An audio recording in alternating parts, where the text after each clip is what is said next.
Почитувани граѓани, зад нас е 2015 година, пред нас новата 2016. Секој од нас од годината што измина ќе носи спомени, лични и семејни, приватни и професионални. Повеќе или помалку убави, добар успех, принова во семејството, загуба на близок, промоција во кариерата, прво вработување. Емоции како во секоја година. Таков е животот. А сите ние сме луѓе и низ емоции и лични судбини и предизвици го живееме. 2015 беше година на вонредни предизвици, неочекувани проблеми, но и година на многу постигнати успеси. Во светски рамки, тешка, со нараснати тензии, војни, конфликти, терористички напади, но и понудени решенија за глобалните предизвици. На домашен план, во однос на политичките случувања, 2015 беше многу тешка година. Година во која се случи политичката криза, сигурно најтешката во историјата на независна Македонија. Откако желбата да ја собори оваа власт, некого го натерава незаконски и криминално да организира и да снима телефонски разговори на голем број политичари и јавни личности, кои откога биле добро спакувани, во смисла едитирани, ставени во различен контекст и создадени наменски креирани материјали. Со месеци беа оружје со кое се сакаше да се постигне јасна политичка цел – промена на власта во Република Македонија. И тоа на само неколку месеци преходно избрана од убедливото мнозинство граѓани на Македонија, на организирани избори, кои никој друг, освен нашиот политички опонент, не ги прогласи за нефер или недемократски. Јас нема да објаснувам што се случуваше во изминатава година на политички план, бидејќи вие, почитувани граѓани, бевте сведоци на се гледавте, имавте многу информации и извлековте многу заклучоци. Јас имам свој поглед за сите работи и многу пати, гледајќи ве во очи, сум ви ги соопштил. И од целиот овој контекст, кој ни беше наметнат, единствено ме притиска фактот што да не беше оваа политичка криза, наметната од опозицијата, економијата ќе се развиваше уште побрзо и многу поголем број на лица ќе се вработеа. Не можам да не ги споменам и настаните во Куманово, кои дадоа еден друг печат на сите општествено-политички и безбедности случувања. Настани кои според мене имаат историско значење. И сакам во ова моје обраќање да изразам жалење и сочувство што во оваа година ние загубивме 8 човечки животи. Полицајци кои херојски на браникот на татковината беа дел од силите кои се бореа и успеа да го сузбијат нападот на организираната криминално-терористичка група во Куманово.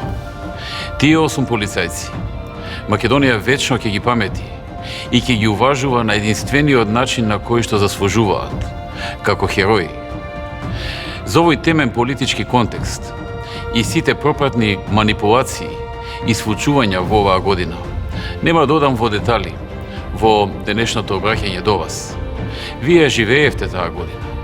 Вие имате совршена проценка за секој еден момент од 2015-та. Вие сте свесни, слободни и слободоумни граѓани, со изострено чувство за објективната стварност и со голема мудрост, со зрелост и со капацитет за носење одлуки. Во 2016 година, вие, граѓаните, ќе ја решите 2015 година. 2016 година е година на народот. Година кога народот на фер и демократски избори на 24 април ќе ја соопшти својата одлука и ќе ја прати својата порака. Изборите во април ќе стават крај на ова тешко бреме, а вие, граѓаните, ќе одлучите. Никој друг, туку вие, граѓаните. Изборите во април ќе бидат и своевидна порака до сите политичари и лица или структури и организации кои директно, индиректно или само како наблюдувачи биле и се вклучени во сите случувања кои ги доживувавме и преживувавме заеднички во 2015 година. Изборите ќе треба да донесат нов ветар во грб нова енергија, нова сила за градење, на подобра иднина, на посветла иднина. Следната година треба да биде година која ќе ја видите најсеофатната програма, што било која политичка партија воопшто ја направила во Македонија.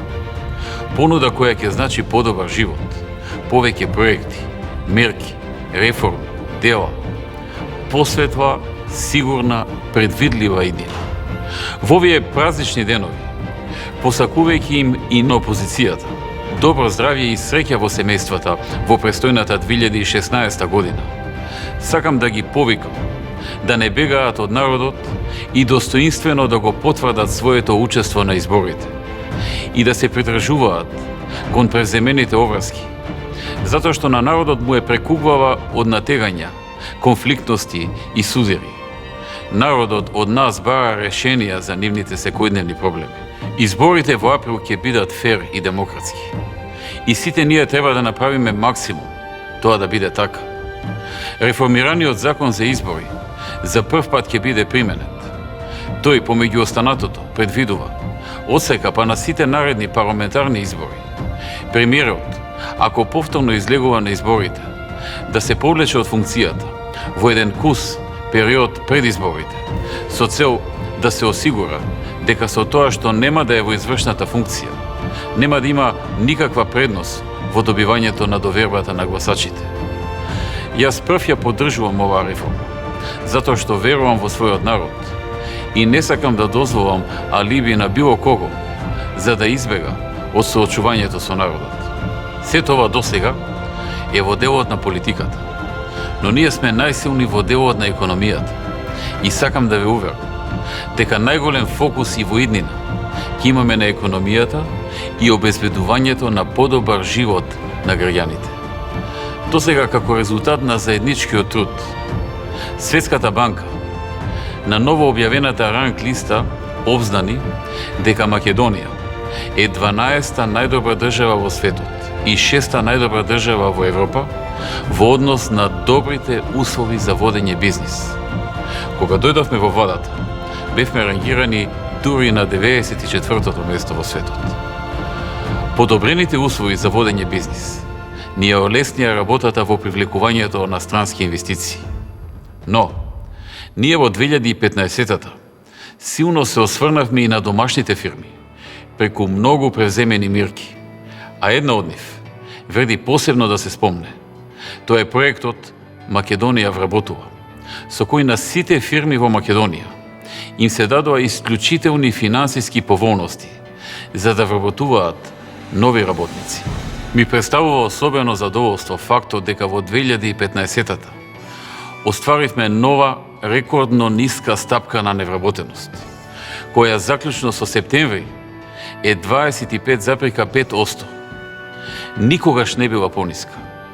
Да подсетам, таа беше околу 38% во 2006-та, од кога континуирано, секој квартал, се намалува.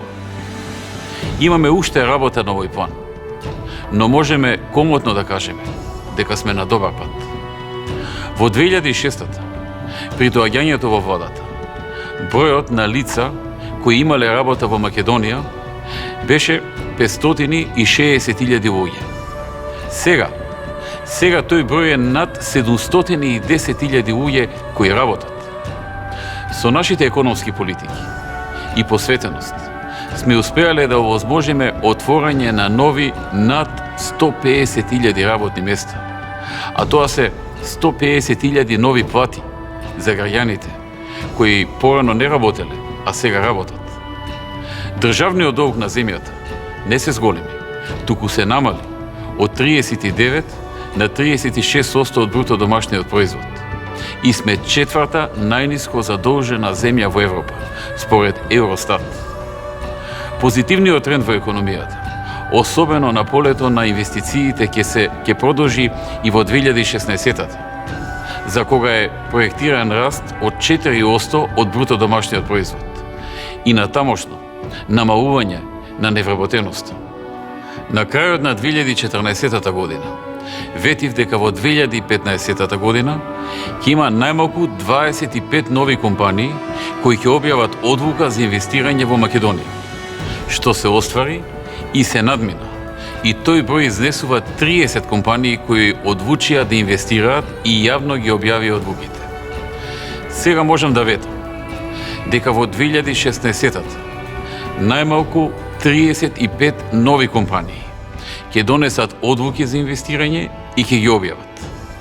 Ова го кажувам на преходно направена анализа од преговорите кои ги имаме во понапредна фаза со голем број компании од многу земји.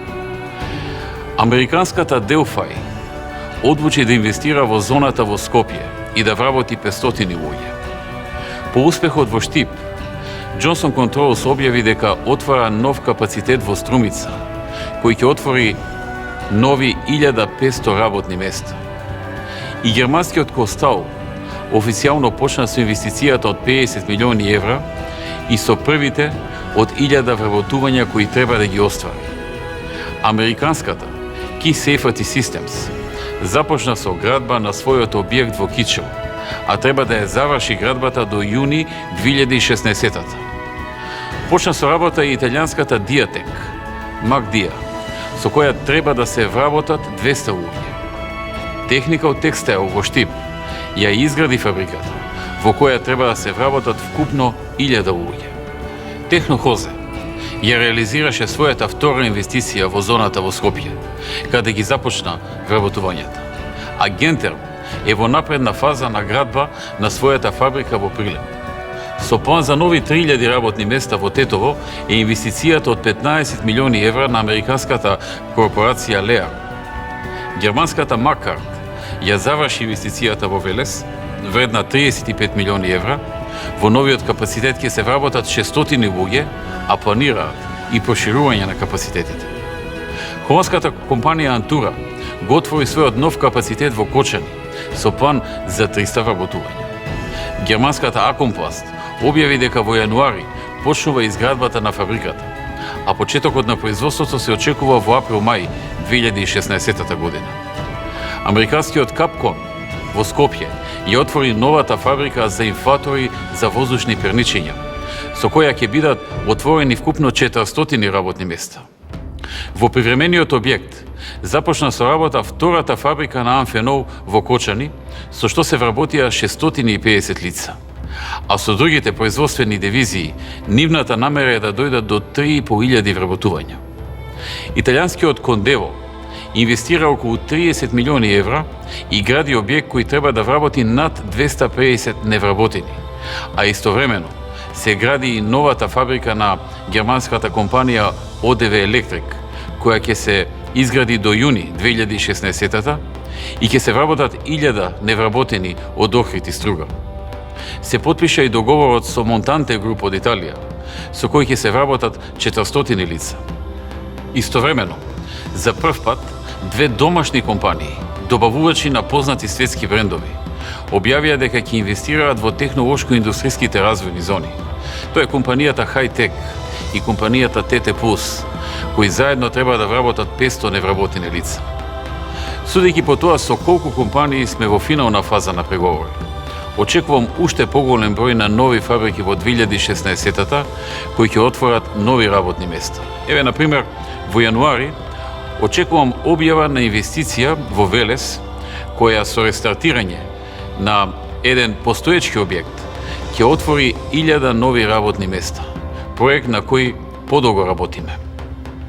Ако новите работни места ни беа и ќе ни останат прв приоритет, сигурно во врвот на приоритетите ни се и младите луѓе, со голем број проекти за нив.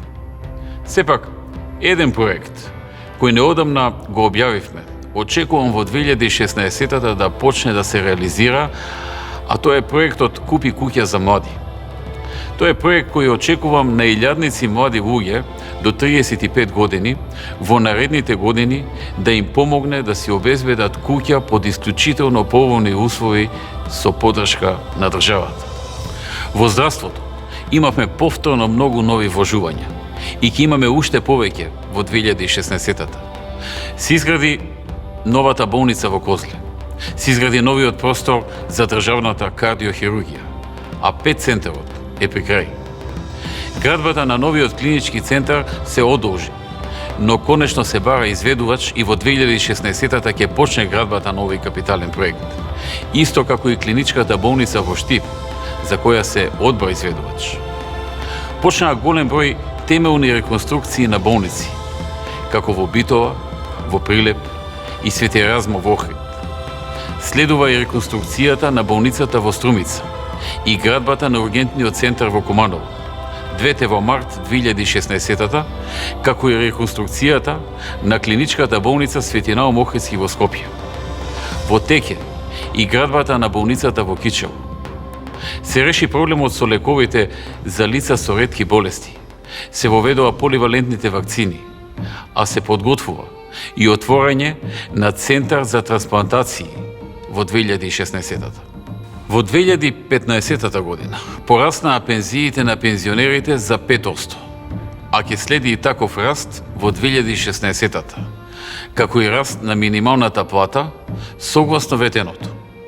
Досега, од 2006-та, просечната пензија порасна за 70%, а најниската пензија за 84%. Во 2016-та треба да започне и градбата на нови државни пензионерски домови за пензионери со пониски пензии. Социјалната помош, наместо ветените 5%, во 2015-та порасна за 10% и ќе има ново покачување во 2016-та од најмалку 5%. Се изградија 10 нови детски градинки и уште 4 се при крај, а уште повеќе се планираат за 2016-та. Над 140 милиони евра се отплатија за земјоделците во 2015-та, а во 2016-та земјоделците може да сметаат на нови 150 милиони евра за земјоделието и да продолжи оваа стабилна и континуирана поддршка која ја добиваат. И поддршката не е само преку субвенциите, туку и преку помош за млади земјоделци, подигнување на нови насади и набавка на приплоден добиток, систем капка по капка, градба на брани и системи за наводнување. Во образованието, во теке реконструкцијата на студентскиот дом Гоце Делчев, а во 2016-та ќе почне градбата на уште 2 студентски дома во Скопје и 1 во Тетово. Почна со работа филмската школа во Охрид, во соработка со престижната чешка школа ФАМУ и Штипскиот универзитет.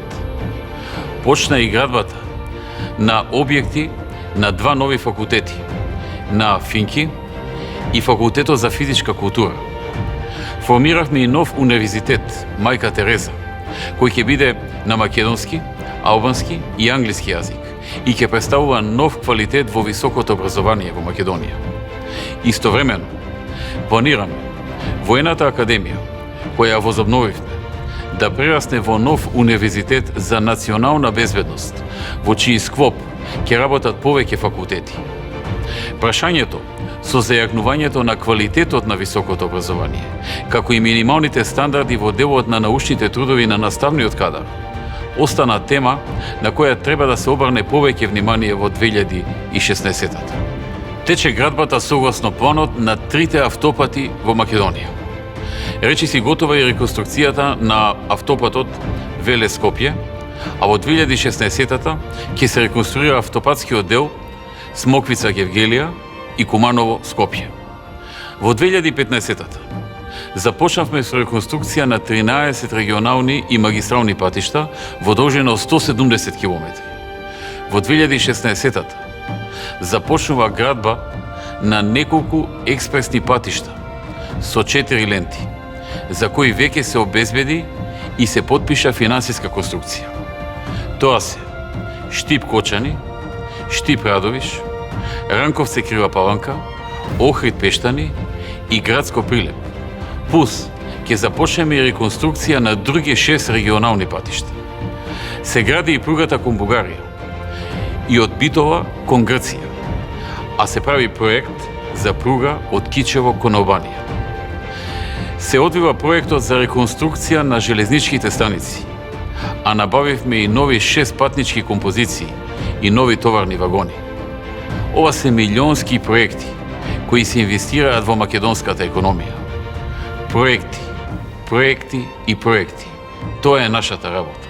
Нашите напори Македонија да се зачлени во Европската Унија и во НАТО ќе продолжат и во 2016-та, вклучувајќи ги напорите да се изнеде решение кое ќе овозможи деблокада од нашиот јужен сосед.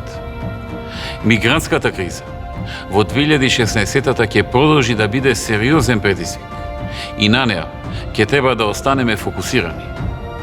Односите помеѓу различните етнички заедници и спроведувањето на Охридскиот рамковен договор исто така ќе бидат во приоритетите, бидејќи со животот представува клучен фактор за нашиот напредок.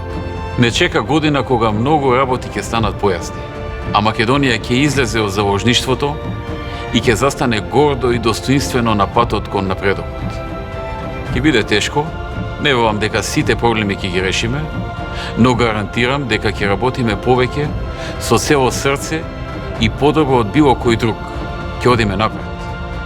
Почитувани граѓани, ви посакувам среќна и берикетна 2016 година. Во добро здравје, спокојство и среќа во вашите семејства.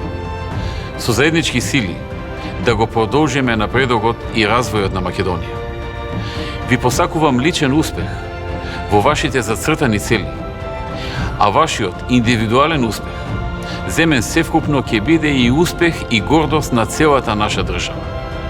Нека ви е среќна и успешна новата 2016 година.